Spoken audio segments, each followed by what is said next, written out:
Welcome, y'all. Hey, Kyrstin. Hey. How you doing? How's it going? It's going good.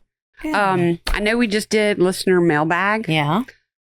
But I got to read you some comments. Okay. On Pandora's box. Oh, my God. The one with Stump. Uh-huh. Okay, so these are the kinds of comments you kind of have to take with a grain of salt. Right.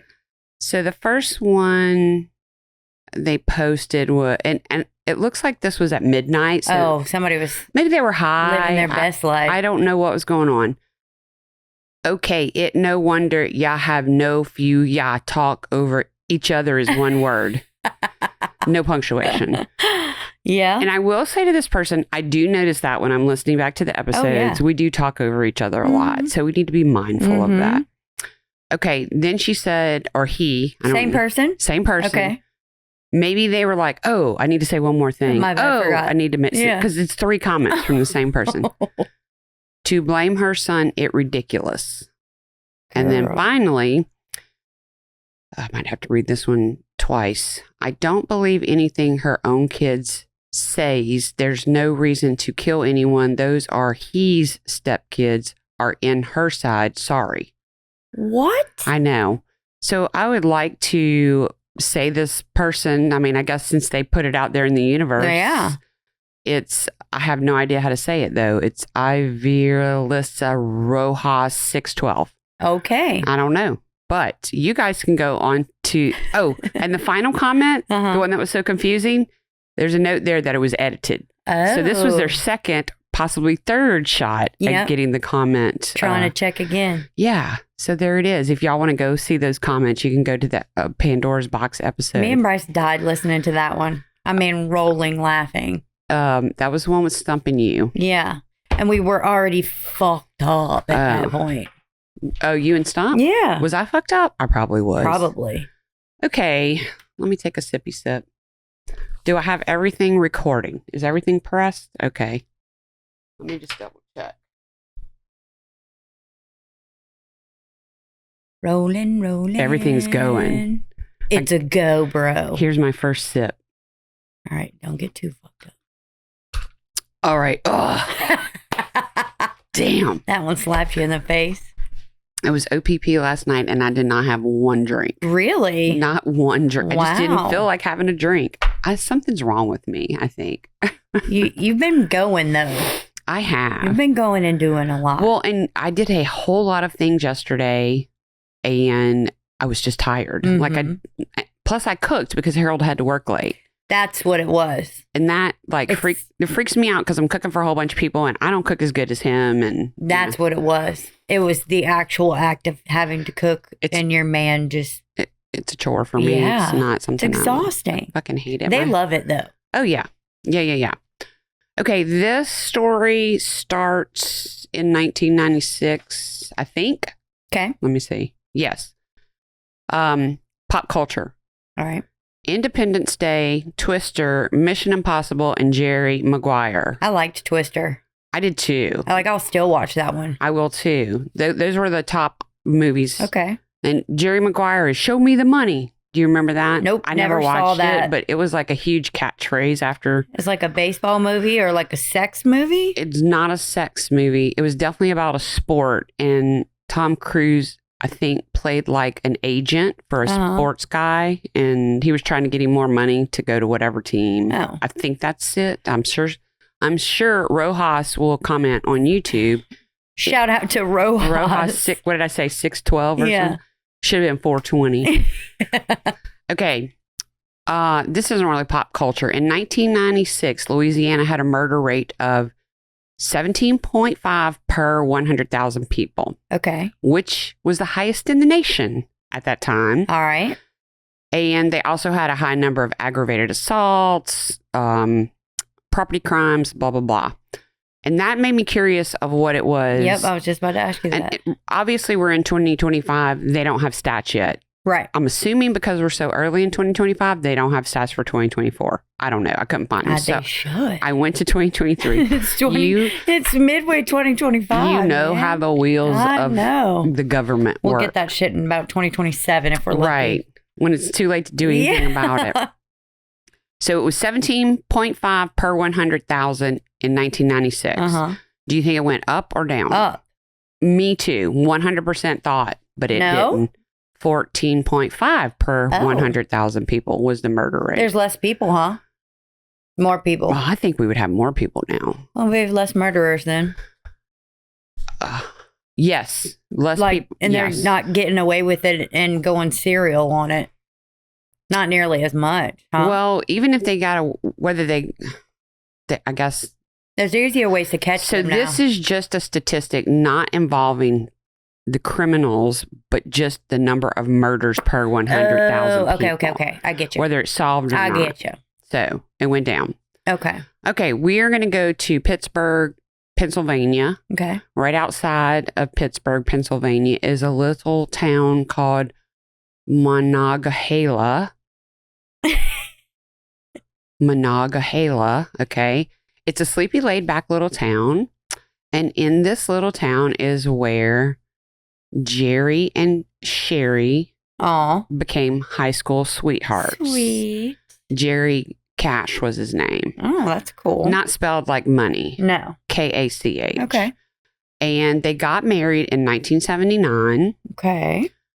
On October 14th, 1981, they were blessed with a baby girl. Oh. Tanya was her name. You're going to have to help me keep on track with Tanya, not Tanya. Tanya. Gotta say it country. Yeah, Tanya. Not Tonya. It's Tanya. So Jerry recalls he was a very proud dad. He loved his baby girl. She was a happy little girl. They did like the typical family trips to Disney, Busch Gardens, all that kind of stuff. And Jerry says that she was always asking questions. She was very inquisitive. Good. I think a lot of kids are like that. They should be. Yeah. So the first 8 years of Tanya's life were relatively normal and happy.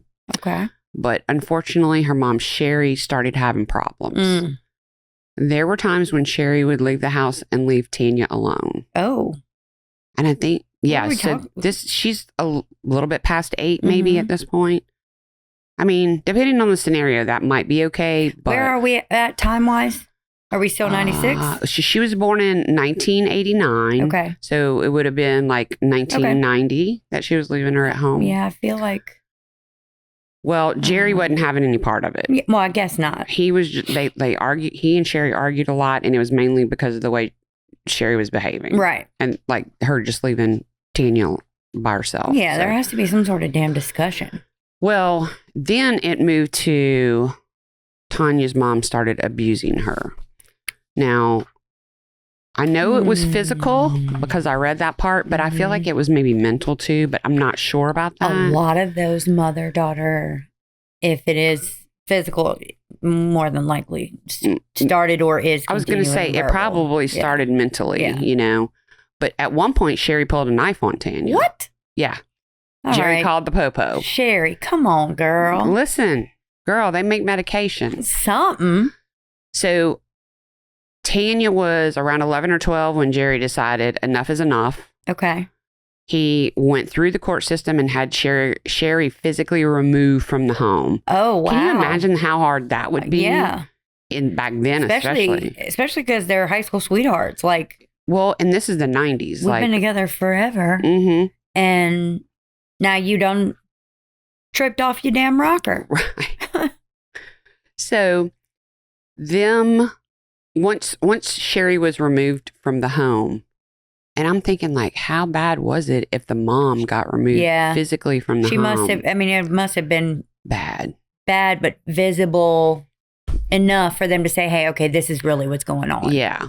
Well, Tanya took this very hard. Yeah. And in 1995, Jerry filed for divorce and he got full custody of Tanya. Of course.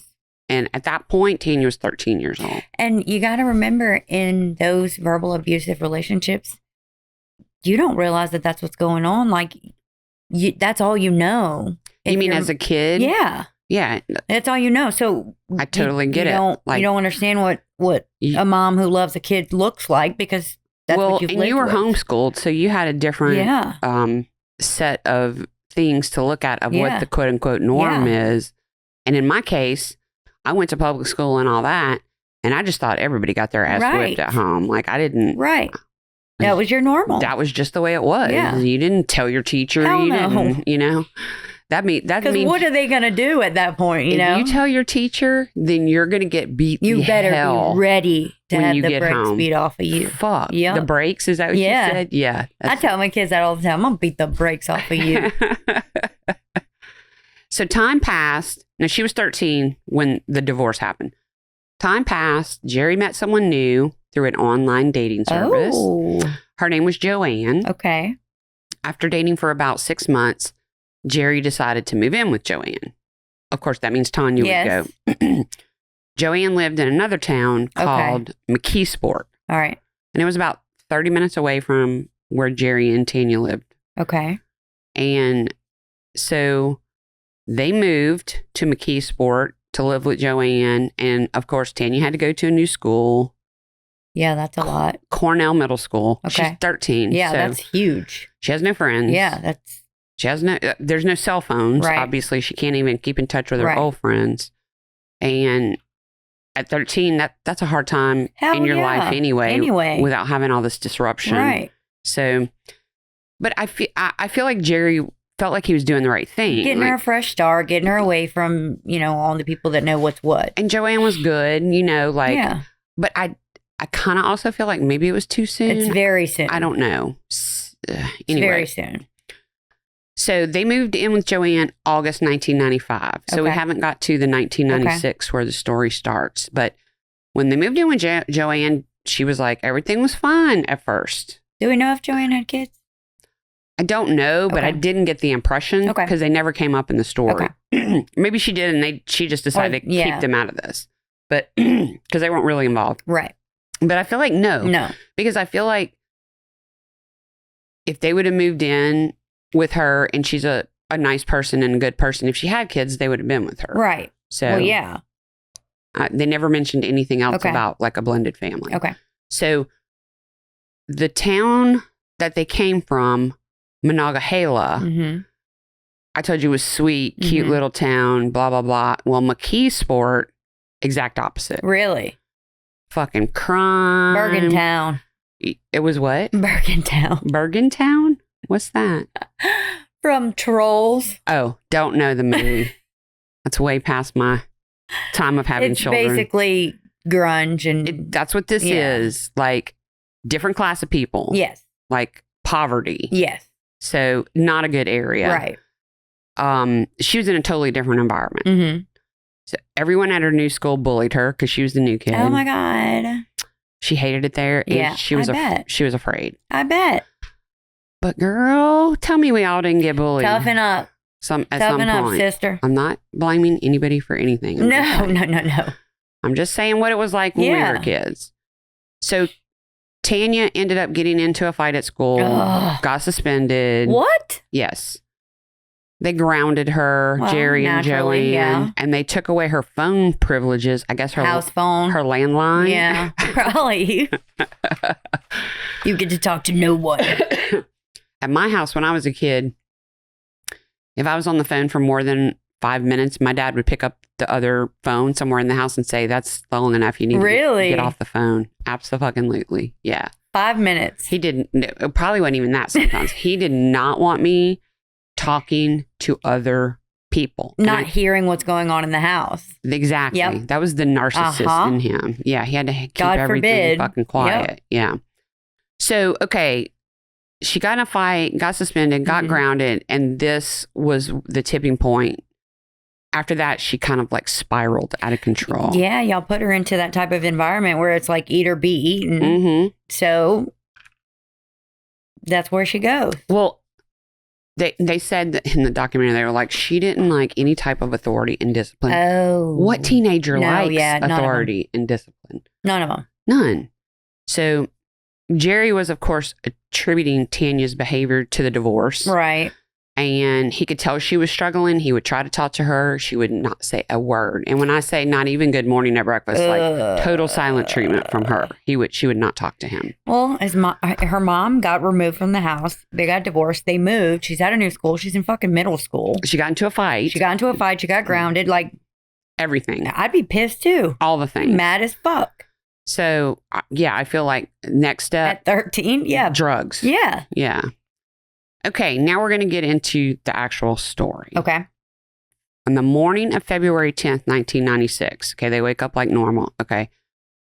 Tanya is nowhere in the house. All right. Jerry and Joanne found the pajamas that she was wearing when she went to bed down in the basement. Oh. Her duffel bag was gone. Okay. They went riding up and down the streets. They couldn't find her. But this wasn't the first time Tanya had gone missing. Okay. In fact, Jerry had reported Tanya missing multiple times. Oh. And she would always come back home, within a few hours. Right. And then he would have to cancel the missing person. And the police are like, this motherfucker again. So it was a cycle. Yeah. Reporting they're missing, then they're canceling the report. And so for this particular time, Jerry didn't go report it immediately. He's like, fuck this, I'm not doing that Well, right now. he's like, let's wait a few hours, So we don't look like assholes to the police again. For the 10th time. Yeah.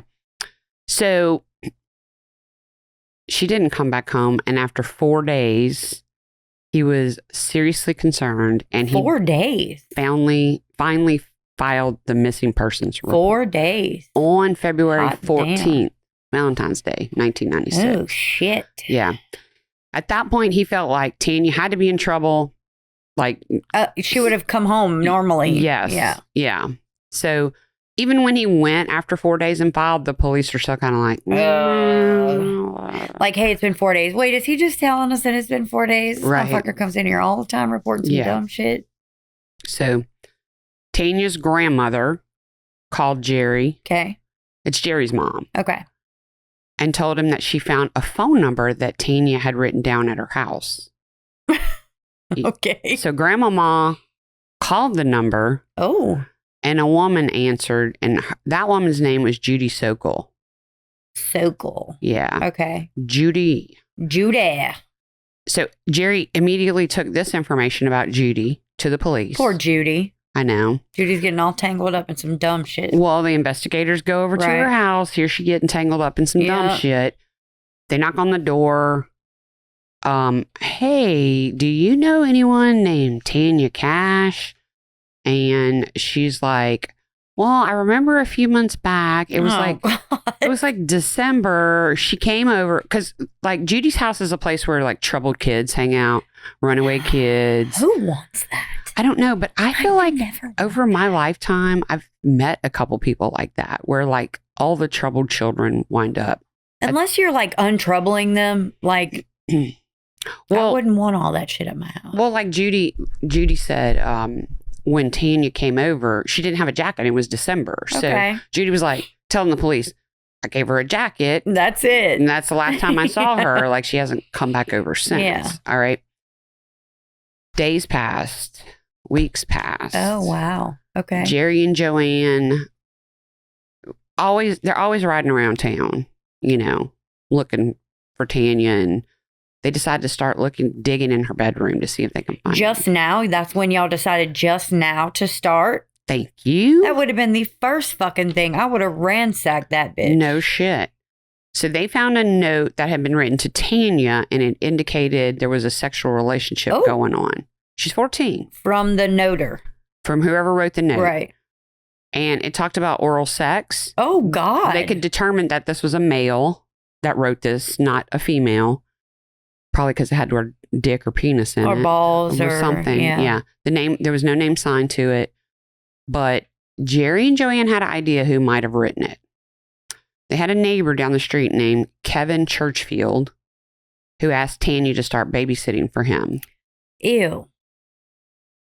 Well, I babysat for people. Not if you're talking about balls and dicks to your babysitter. Well, we don't know if that's who wrote the note. That's just their guess. That's their guess. Okay. Let me get through this and then maybe you'll. Okay. So before Tanya went missing, she told Joanne that she and Kevin had gone out to eat together. And Joanne was like, and the whole family went, like the kids and the mom. He treated you to, nope, just me and Kev.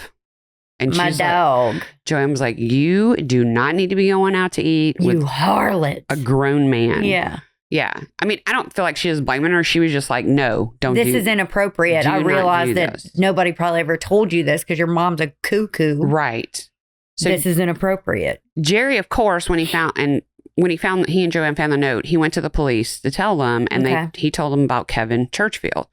Well, come to find out, 2 months before this, Tanya had gone to the police herself. Oh. And filed a report against Kevin Churchfield. Yes.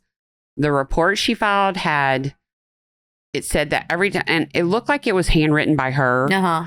Every time she babysits, Kevin asks her for a BJ. What the fuck? Yeah.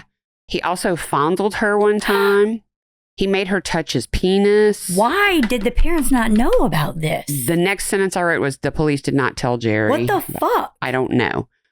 Maybe she was like, I want to handle this myself. She's not old enough to do that. I don't know what the law is there, but wow. That was, they didn't tell him. Oh, wow. So, yeah. So I was like, I'm feeling some kind of way about this. Yeah, that's weird. Some kind of way.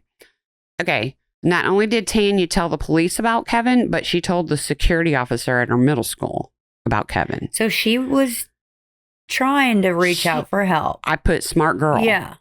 Well, to me, going to the police, that's great. Yeah. Okay. Even though she filed the report with the police, she still kept babysitting for him. I don't know why. Was her life at home that bad? It could have been, and been like, okay, well, I guess I'll just have to do this, and I can get food or I can get some money, right? And maybe get away. Yeah, true. But I mean, she was being. That's awful. This dude's sexually harassing her, molesting her, or whatever, and she'd rather be at the babysitting. But that makes me wonder about the treatment from the mom, and if something else like that was happening. And I don't know that you know. Yeah. So from Tanya's report, Kevin was charged with sexual assault.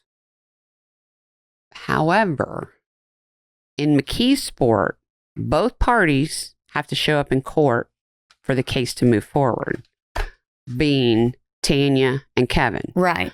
Well, conveniently, Tanya's gone missing. Oh, my God. So charges are dropped. Exactly. Yep. He walked. Wow. But they're thinking, their gut feeling is this is our guy. Yeah. So makes sense. They start looking into him. He's got a rap sheet. His past is littered with violent crimes. And he was brought in for questioning. He agreed to take a polygraph. I know, every time I say that. First question, straight out the gate. They didn't fuck around. Did you kill Tanya Kach? That was the first question? Yep. He laughed and said no. Now, the polygraph showed that he was being deceptive. So the investigators kept pushing him, and finally he admitted that he and Tanya had a sexual encounter. Encounter my ass. Yes. Well, that was enough to get a search warrant for his house. So I'm thinking like, okay, good. They're going to find her and she's in the basement. You're like, hell yeah. Change to the chain of the wall or some shit like that. Found nothing at his house. No evidence that she was there. Nada. That he abducted her. Shit. Nothing. So, no evidence. 4 days plus however many days it took for them, weeks, whatever, to get to this guy. He had plenty of time. Ain't even worried about it. And they don't have anything. Right. They can't, and he wouldn't have even been somebody that the parents would have gone to because they didn't fucking know that the dick and ball touching was happening. And I feel like back then in the 90s, like, I could see me going babysit. I couldn't find myself in a situation where the parents were taking me out to eat or the man just by. I would have felt so fucking uncomfortable. Yeah. I don't know. Immediately. Like, I'm not trying to blame anybody here, no. but I feel like Joanne was right in telling her don't do that anymore. And I think Tanya took it to heart because she went to the police when something happened. Right. She did all the things that she was supposed to do. I just think that the police should have told the parents. Yes. Well, there's two sides to every story. Just my reach, because that was my first thing. Okay, why didn't 2 months ago y'all tell the parents? Right. So, okay. 6 months after Tanya went missing, Jerry and Joanne were still driving around looking everywhere, as you would be. Right. Thinking your child I would be crazy. Hopefully we find her backpack. Hopefully we find fucking something or somebody that will lead us in the direction of where she could have gone. Yes, but they didn't. So they decided to go back through her room again. Okay. They found a diary. Bro, I'd be in there with boxes of like evidence, trash, old food, clothes. Like I'd have it all fucking labeled. I'd be ransacking the fuck out of that bitch. Take this teeth mark from this cookie. Yeah. Make a mold. Yeah. Cast a mold. Yeah. So I'm thinking, why didn't y'all find the diary the first time? It was one of those cutesy little diaries with the little lock on it. Yeah. Joanne got a bobby pin, picked the lock. Good on you, Joanne. Right. But this is why I would never write anything like that when I was a kid, because my mom was Snoop Dogg. Like I couldn't have been probably missing for 15 minutes where she wouldn't have already been in my room going, yep, I found this. Here she is. She must be at such and such. I did not write shit down. So in the diary, Tanya mentioned Judy Sokol. Mm-hmm. And there was also entries made about a guy named Tom. And it seemed from the diary that Tom and Judy Sokol knew each other. Okay. And I'm thinking, Judy, what you hiding? Old dirty bitch. What you hiding? So it looked like she was having a crush on somebody, or they were actually had something going, her and Tom. Police went back to Judy's house.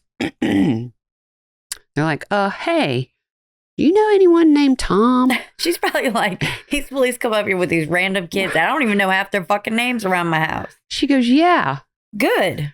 He's a Cornell Middle School security guard. His name is Tom Hose. Putting out that hose, boy. Yeah. Judy told the detective that she heard Tanya had a crush on Tom.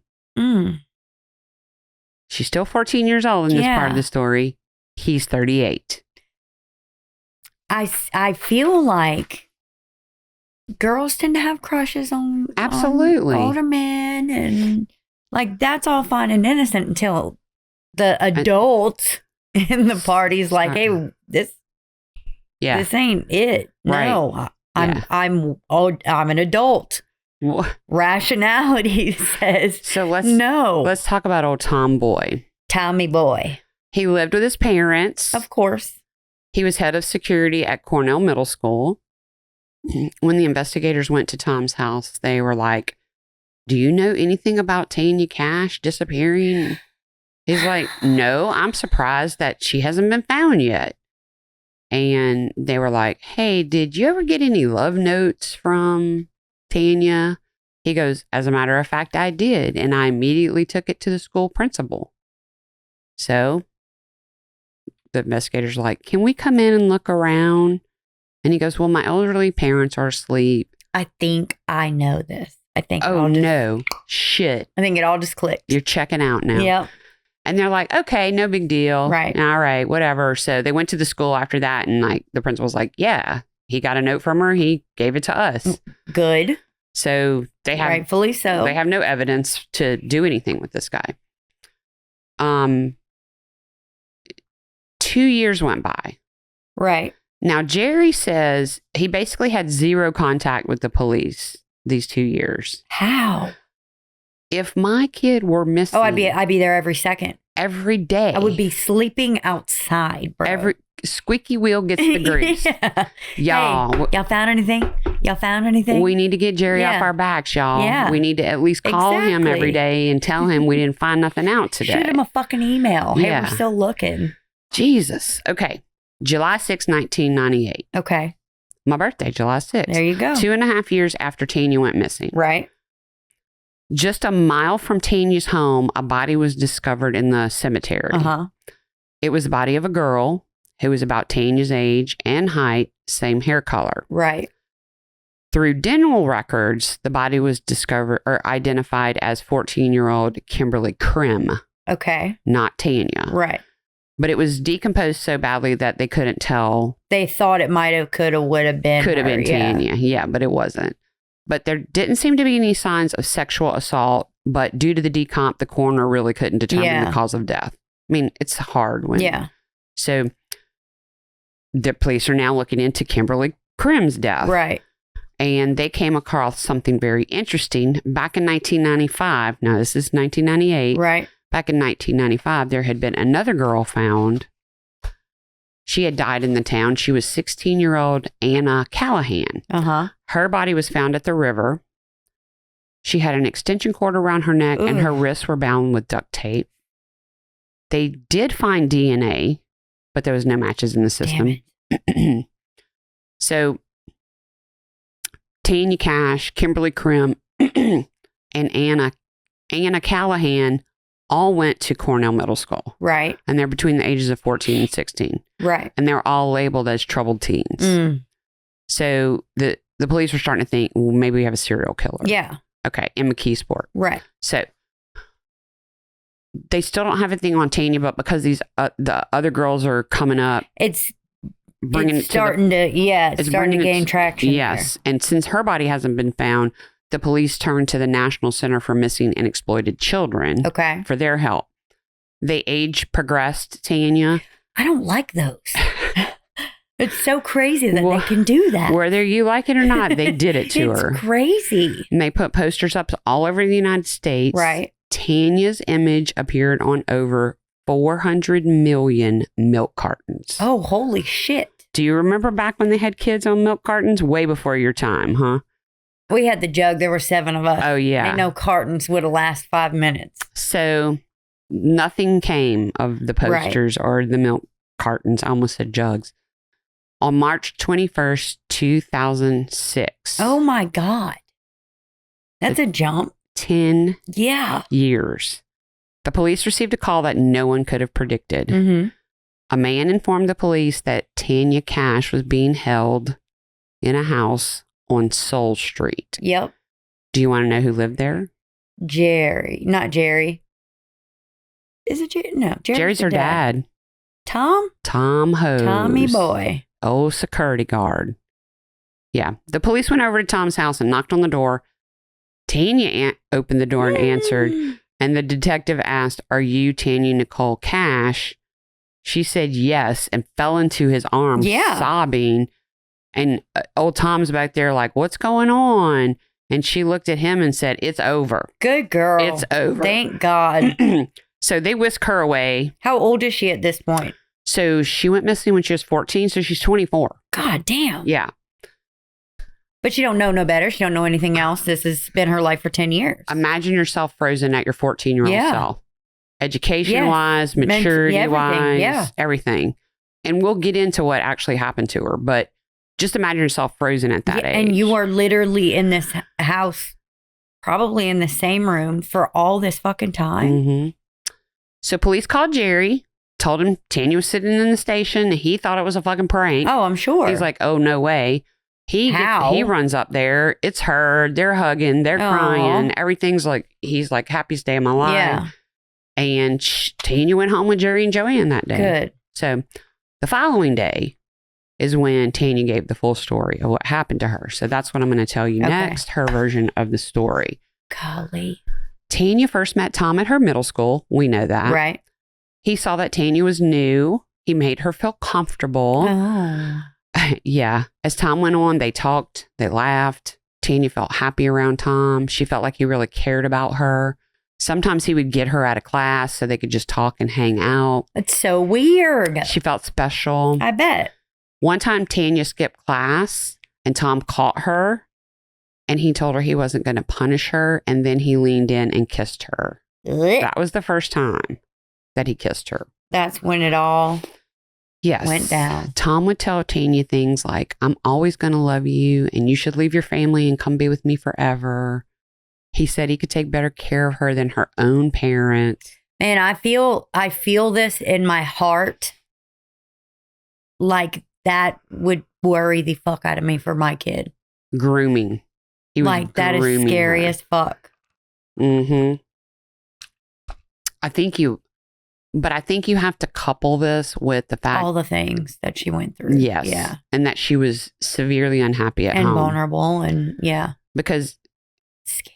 For someone to say, I can take better care of you than your own parents. Yeah. And you believe them. Because you've lived shit. Yes. Like. Yeah. Straight up grooming. Yeah. So in January of 1996, and she went missing in February. Right. Tom came up with a plan for Tanya to leave her family. Tom told Tanya to go to Judy Sokol's house. And that's where Tom was picking him off.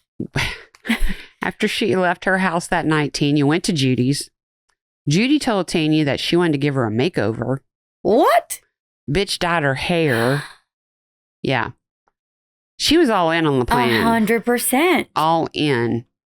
Judy's a hairdresser. Yep.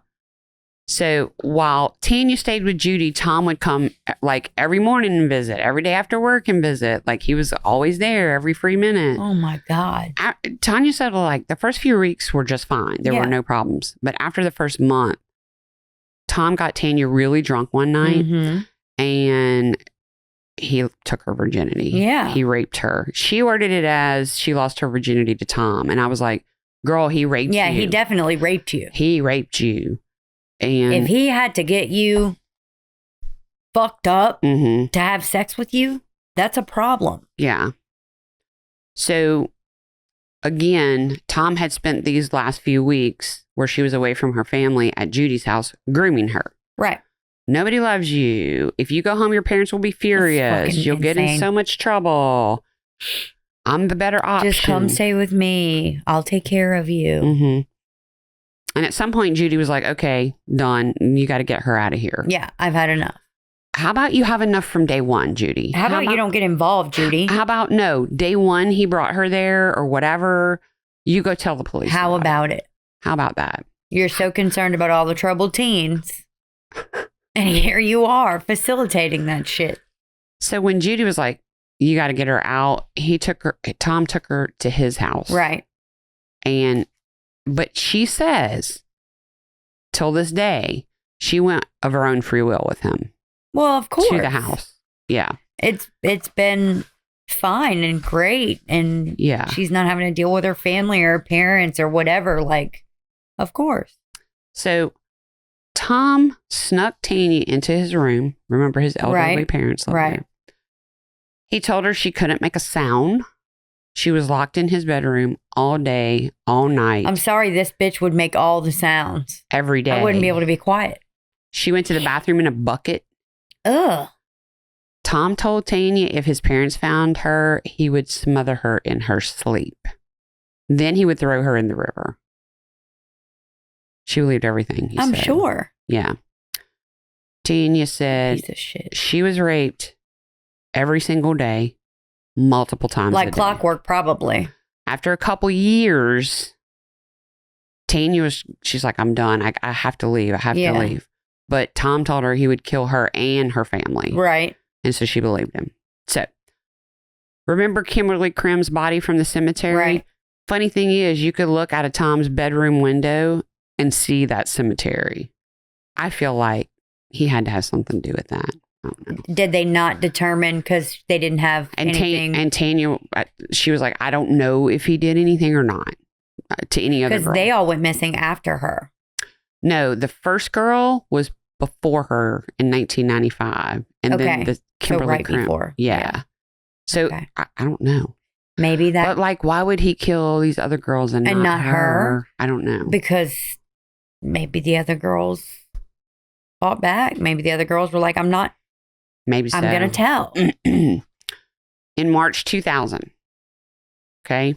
Okay. So she's being sexually and psychologically abused at this point for 4 years. Multiple times a day. Literally has not left the bedroom, not even to go piss in a toilet for 4 years, 4.5 years or whatever it is. Damn. 4 years. At this point, Tom decides to see how Tanya does out in the world. Oh. And he changed her name to Nikki Diane Allen. That's what she's supposed to tell people her name was. Like legally changed her name? No. Just like, bitch, this is what your name is. This is what you tell people your name is. Okay. He gave her $120 and told her to go to the store. What? Yep. when she got back, Tom snuck her back into his room. And she said while she was out there, nobody recognized her. I guess not. So he started off slowly giving her these little bits and pieces of little privileges. Exactly. Yeah. And at one point, he even introduced her, I think it was her 18th birthday when she finally made it to 18. He introduced her to his parents. Because it was legal now. As his girlfriend. Yep. Like, they still did not know that she has been living in the house all this time. By 2005, Tanya was getting a weekly allowance and she became a regular at the local store. Like it was a little deli convenience store kind of place. She became close to the owners of the store and they offered her a job. Oh. She felt like she was part of a quote unquote normal family. Right.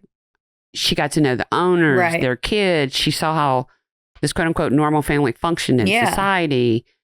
And like, this was her, think about it. She's 14 in her mind. This is her first experience of like what? Real life. Yeah. So she's 23. He must have felt like he had psychologically fucked her up enough to be like, okay, you can go 4 years in a room. Yeah. Yeah. And she was 18. So she definitely could have like, anyway. But he was in the clear now. When she started her job, she was 23. He was 45. Oh. The store owners were like, what is going, like, why is this girl with this? Yeah. What is her deal? Old dude. Right. Like, they just felt like something wasn't right. Something was off. Now we're going to fast forward to March 20th, 2006. Okay. So Tanya has been giving little bits and pieces of information to the owners of the store. Like nonchalantly saying. Well, no, I think she's just kind of like, I'm going to let them know me a little bit more and see how they react to that. I'm going to let them know me a little bit more. Like, I don't want to open up all my scars. I'll just give them a little bit. Yes. Yeah. And she finally built up the courage to tell them her real name was Tanya Nicole Kach. And the old owners told her, we're going to handle this for you. Like, holy shit. Yeah. But they said, don't do anything out of your normal routine. Good. Just do what you normally do. Yes. So the owners called the police. The police went to Tom's house. And then you know what happened at that point. They knocked on the door. And there she was. So now the police and the DA's office have to build a case against Tom. Right. First thing, they get a search warrant for his house.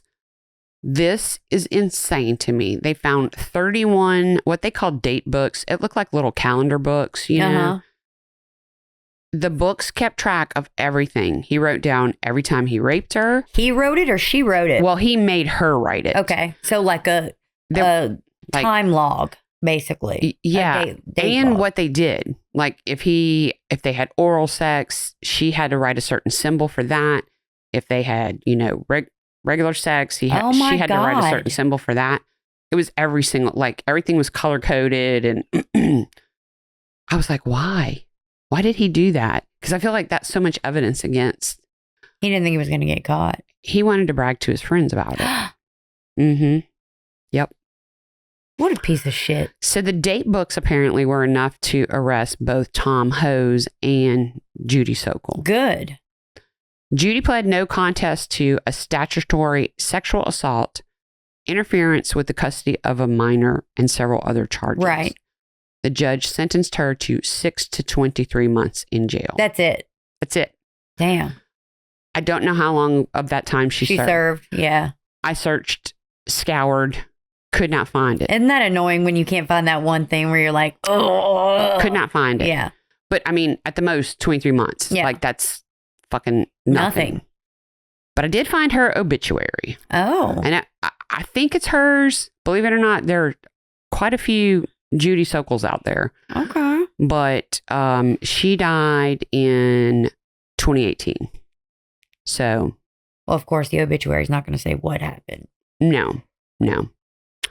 Tom was charged with involuntary deviant sexual intercourse and other sexually related crimes. He was not charged with kidnapping because Tanya went with him willingly. Mm-hmm. Yep. On May 14th, 2007, Tom Hose accepted a deal. Bastard. He pled guilty to statutory sexual assault, 3 counts of involuntary deviant sexual intercourse, and other charges. How are you pleading to involuntary deviant sexual intercourse? Involuntary, like she raped him? Like you're forcing this shit. Like how is that involuntary on his part? Maybe it meant on the girl's part. I don't know. So he was sentenced to, what do you think? 5. 5 to 15. 10, 12 maybe. He did his whole 15 Did he? years. Thank God. Still think it's too short. I hope he had to take it in the ass every day. I mean, y'all, he kept her for 10. I know. And he got 15. He took that much away from this girl. She'll never be a normal person ever. No. So when he got released from jail in February 2022, he moved back into the same house. I bet his fucking gross ass did. Yep. Where, he's probably living some kind of fantasy in his mind about how much shit he did to her there. But he is a registered sex offender. Well, I would hope so. And Tanya lives today about 15 minutes from him. So like they could literally run into each other at the grocery store. And she says that terrifies her, which I guess so. So golly. Here's a little bit. This is not so good. So some of this is kind of, anyway. When Tanya went home that day to Jerry and Joanne, when the police got her, things were good at first. But then Tanya says her dad was kind of like, you're the one that left. And Joanne was like mad at her. Like, you're the one who did this to yourself. Oh my God. Yeah. It seemed like they were blaming her for kind of the whole situation. Right. And I remember, I don't know if I wrote this in here, but I remember Jerry, the dad, who had his face blanked out because he didn't want people to know his identity. I'm like, dude. Anyway, at one point he said, I would just really like to hear his side of the story. For what? He goes, there's her side, his side, and somewhere in the middle, there's the truth. Yeah. Yeah. So I wrote, what the fuck, Jerry? Okay. That's what he said. Because she was troubled and because she was this and she was that. So maybe she instigated. Well, they were also like, because she admitted that she willingly went with him and shit like that. But okay. So she wrote a book called, why don't I have it on here? Oh, I do. She wrote a book called Memoir of a Milk Carton Kid. Oh my God. And I think after she wrote that book, all the trouble between the family started happening. Well, I'm sure. I don't know what was said in the book. I did not read the book. Right. I think I will because it was probably interesting. But like the book was I felt like the trigger that made them kind of not, they don't speak anymore. That's why you find a lot of things, a lot of people who write about fucked up things in their family or fucked up things that happen to them that could or can reflect on the parents or the siblings or whatever. You find that those people write a book after everybody's dead. I would do that. Yeah. Yeah. Same. Yeah. Man. Anyway, so this poor girl, when she got out, she had to have a colostomy bag for a year.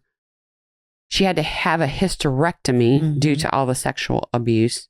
She had arthritis in her back because she was locked in a room for 4 years. She didn't go outside. She didn't grow properly. There was nothing. Yeah. She still has nightmares to this day. I mean, could imagine. The list goes on. Yeah. For her. I feel very bad for her. And at 13, 14, you don't know. Like, it's not like you're anticipating all of this shit to happen. God. Like I mean, he just did shit. Like, he did shit that was so bad to her that she had to have a colostomy. Yeah. That's horrific. Yeah. Okay. But today, listen to me. She's happily married. Good. She has 2 stepkids because remember, she can't have kids of her own. She wrote the book. Hopefully maybe one day her and her family will find some peace, but as long as she's happy, good. Yeah, that's good the biggest her. thing, as long as she is making it. Yeah. It seems like she is. Good. And it seems like her husband is supportive of her. Like, he's like, I'm there for her emotionally, but if she does, like, some things I don't ask, because I can't understand. No, he's like, if she doesn't want to talk about it, that's fine, but I'm always here if she does want to talk about it. So that's the best type of person. Crazy story. That's awful. So many references. CNN.com, Today.com, People Magazine investigates the episode. I don't remember. That's the name of the show. I didn't write down what episode, but it was called Held Captive, The Disappearance of Tanya Kach. I watched that on Max. On Prime, there's a show called Captive. I did not watch that one, but I did watch one on Prime called Behind the Headlines, The Tanya Kach Story. And that one was interesting because Elizabeth Smart is the host of that show. You know who she is? And you know what? That might be a good story to do because we haven't ever done her story. So eastbaytimes.com, like there's just... They have one on Hulu too. Do they? There's just so many. Like I couldn't watch all of them, but... The one on Hulu, I think it's via Lifetime maybe? Yes. But, one of the ones I just mentioned was a Lifetime. Like, that's her today. Yeah. So did you know the story after? Yeah. Yeah. Oh. As soon as it triggered, I was like, oh. Poop. Because I recently watched this. I don't know what it was. I saw it and I started watching it and stopped. But the one, if you want more of a play-by-play from her perspective, I guess. I watched that one. Yeah, it's kind of... With Elizabeth Smart. It's kind of acted out that way. You know how they did like The Girl in the Hole, The Girl in the Attic. It's like one of those. But it was... That's the one probably called Captive because that was the one I didn't watch. Yeah, it was good. I didn't get to. Because I had to pay for some of them that I wanted to watch. We have but too many subscription shit, so I'm not fucking paying for nothing more. Want something a little light? Yes. I think I got these off of BuzzFeed. I'm not sure. I like BuzzFeed. I'm running out of funny criminal stories. So you guys, if you have any, send them in, please. What? Yes? No? This one's called Maganga. And I don't... on a sunny day in March, Maganga, a 17-year-old boy in Omaha, Nebraska. What y'all naming y'all's kids out there in Omaha? Isn't that where the College World Series is, Chandler? Maganga. He decided to stick a gun in the face of a woman who was taking her son to school. That was a good idea. Demanding that she give him her car. Of course, obliged. Yeah. So he takes off and the lady gives it to him. He's about to take off. He realizes the car is a manual transmission, which because he's 17 fucking years old, he doesn't know how to drive. So he tried to fumble around with the controls, but after moving the car only a matter of yards, he decided to bolt on foot. But he was eventually caught by authorities. Yeah, because everybody was like, we saw that Maganga was trying to steal the car. Okay, this one is an idiot. I know. Derek Mosley. Planning is hugely important when trying to pull off a crime, and it is essential to the success. I've had a buzz now. The success of the act that every detail be well thought through in advance.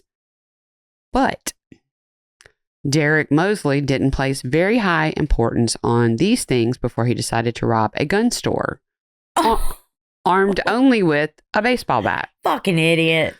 Yes, seeing as it was a gun shop, the manager pulled the gun on the would-be robber and kept him in the crosshairs until the authorities arrived. What a fucking idiot. Bruh, you brought a bat? What, you thought you was going to just smash some shit up and they were going to let you go? I mean, like, he didn't even... It's a gun store. He didn't even bring a bat to a gunfight. What? He literally brought...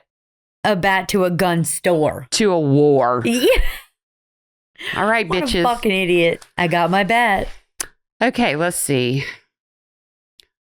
In a plot straight out of an action movie, a 23-year-old man, fresh out of prison, decided the best way to get home was by hijacking a semi-truck loaded with 10 shiny Chevrolet Corvettes. Okay. Total worth over $1.25 million. The $1 million. According to Arizona authorities, the man befriended the driver at a truck stop near Tucson, gained his trust, and forcibly ejected him from the cab before speeding off with the luxury haul. He went boom.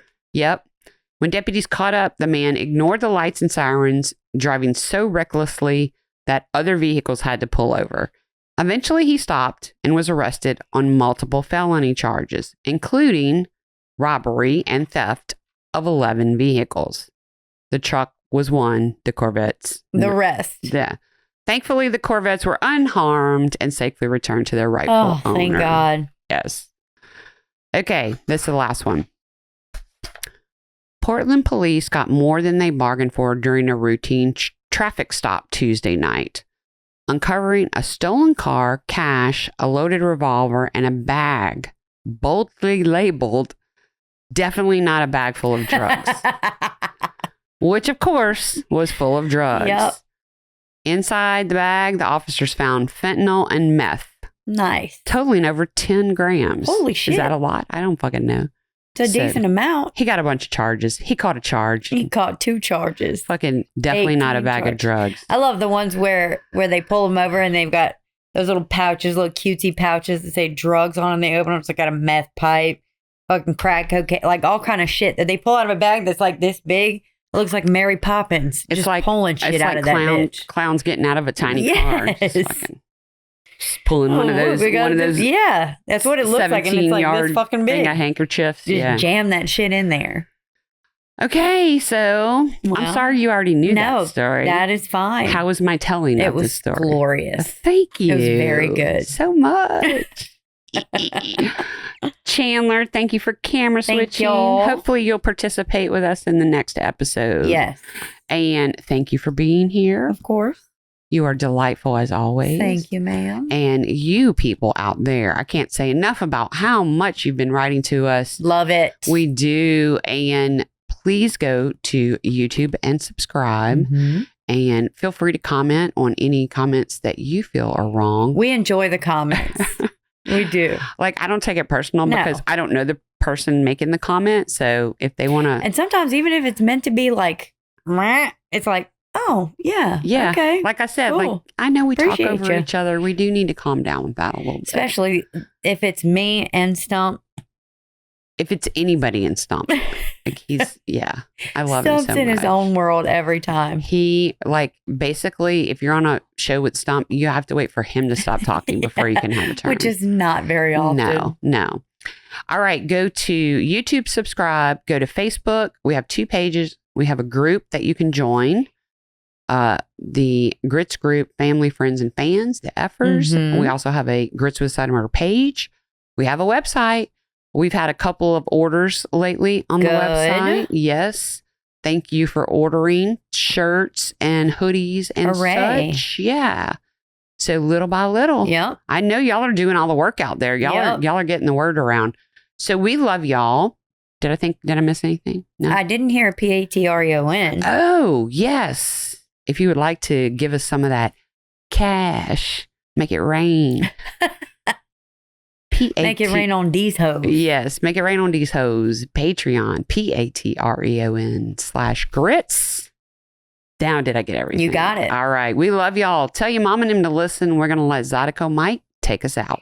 Bye.